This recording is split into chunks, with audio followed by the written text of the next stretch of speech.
Hi everyone and welcome back to my channel. My name's Sophie and this channel is chronicling my journey to get my life back after having been diagnosed with some chronic illnesses. Today I just wanted to do a medical update.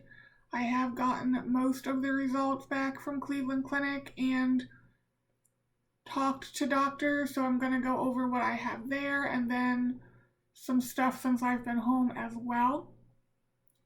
Starting with Cleveland Clinic results, I'm going to be looking at my computer screen because there's quite a lot going on there.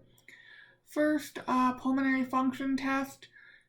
Basically everything was in like the 70th percentile of expected or so.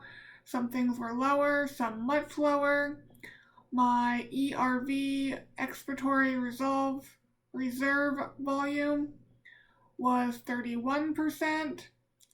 And that is the volume of air that can be forcefully exhaled after a normal resting expiration.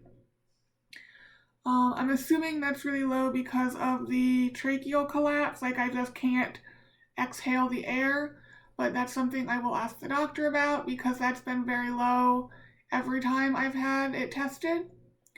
My DLCO, which is diffusion capacity, testing like how well you can do the whole oxygen diffusion thing, was 67%. That's another thing I'll ask him about, what's causing that to be on the lower end. And then like I said, basically a lot of the spirometry values, the FEV, the FVC, all of those things were in the 70th percentile of expected. So when I talk to the pulmonologist, I will ask about all of that. And I do have a follow-up appointment now. It is virtual and it is November 11th. So I will update you guys after the appointment about how that went. The bronchoscopy report. So when I am sitting at a 30 to 40 degree angle, my trachea collapses 65 to 70% with just normal breathing, and with forced exhalation, it collapses over 90%. And then when I am lying flat on my back, just regular breathing, it collapses greater than 90%. So again, I will talk to him about that on November 11th and see what the next steps are there. The cardiologist did call, and I asked why the invasive cardiopulmonary exercise test wasn't done, and apparently it was decided between many people, just not me, that it was not needed. He said being upright doesn't change your right atrial pressure, which just isn't true. The work from Dr. Systrom in Boston, as well as some of the doctors at Cleveland Clinic, has shown that in people with things such as ME/CFS, being upright does make a huge difference. The cardiologist even said as much in his original note from my visit in August, that my right heart cath showed preload failure consistent with ME/CFS, so I'm not sure where the breakdown in communication was. We just sort of kept going back and forth with him saying they didn't know and me saying, yes, you did. I did end up sending him some articles regarding preload failure on the off chance that they didn't know about it, but his explanation as to why the invasive cardiopulmonary exercise test wasn't done was just as frustrating as the test not being done. We talked about the oxygen extraction, and he said that had I been able to continue to exercise, I would have extracted more oxygen, which makes no sense on two levels.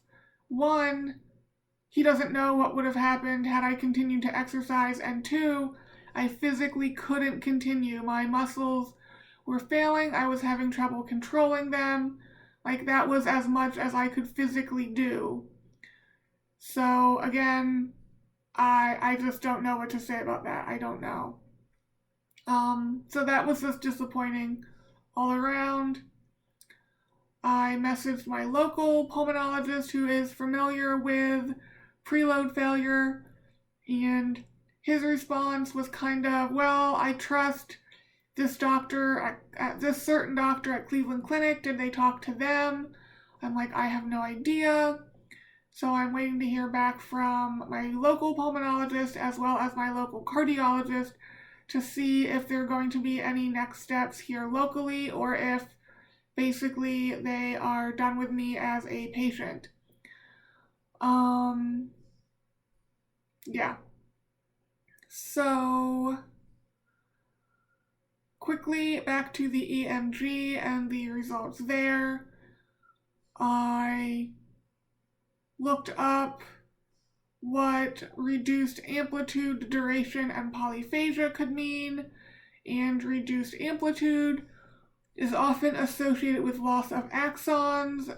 Reduced duration is often associated with muscle atrophy, and minimal polyphagia would be the muscle units not firing at the same time. I will be messaging the neurologist today. I have not heard from him, so I will see if there's anything that we will be doing going forward, or if that is the end of testing there. Then, as I said, I saw my PCP on Tuesday. We talked about the abdominal distension I've had going on for months now. And when she was feeling my abdomen, she said there's a firm spot.